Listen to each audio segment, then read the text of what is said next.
At IHS Markets, we understand that there are myriad factors influencing the global defence markets, but we believe we've managed to reduce this to 5 key points that we think our customers should be aware of.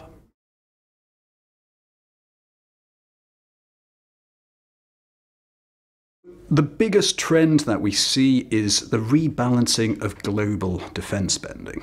Now, if we go back to the era immediately after the end of the Cold War, we saw what was called the North Atlantic concentration.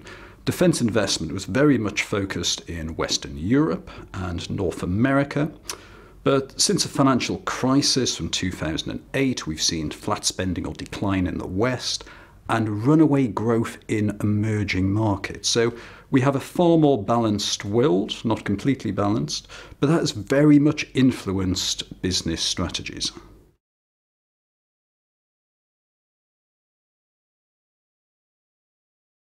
So one of the other major trends we've seen has been the decline of the captive markets. So if we go back 15 or 20 years, there were Russian spheres of influence, Russian markets.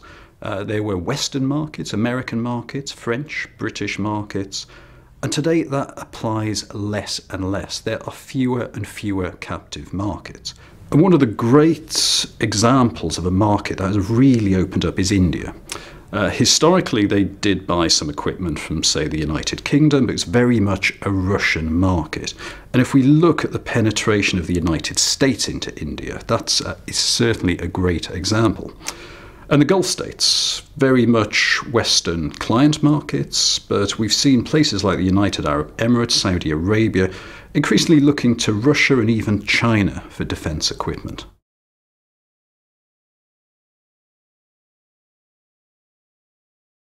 One thing we have seen in the world has been a growing competition in the global defence markets. Now, the markets are very much driven by export. We're existing in buyers' markets at the moment, and there are a number of reasons for that.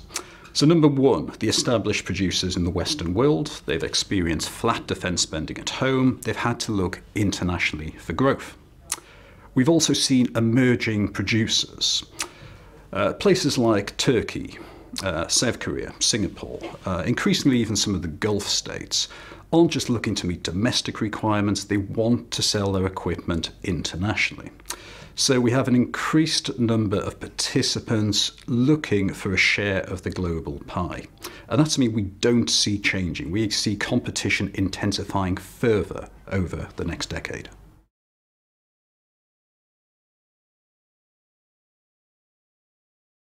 So one trend that's always a constant is the shifted security environment.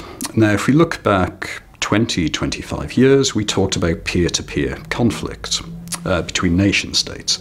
And that, of course, influenced procurement decisions. If we go back 10 to 15 years, we talked about asymmetric warfare. Again, that shifted procurement decisions. In recent years, we've moved from asymmetric warfare. We're now talking about hybrid conflict, information warfare. So that will continue to shift procurement requirements. We're already seeing this. So there isn't just an emphasis on heavy equipment. Increasingly, we're looking to intelligence solutions and cybersecurity.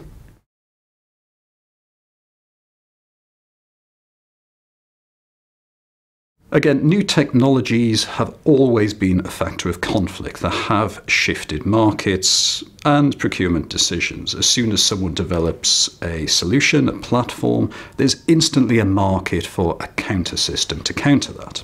But what's been particularly interesting in recent years, two factors. One is the democratization of solutions and technologies. So if we look at small unmanned air systems, drones, if you like, technologies that 5 to 10 years ago were in the hands of nation states can now be bought from consumer websites for a few $100s.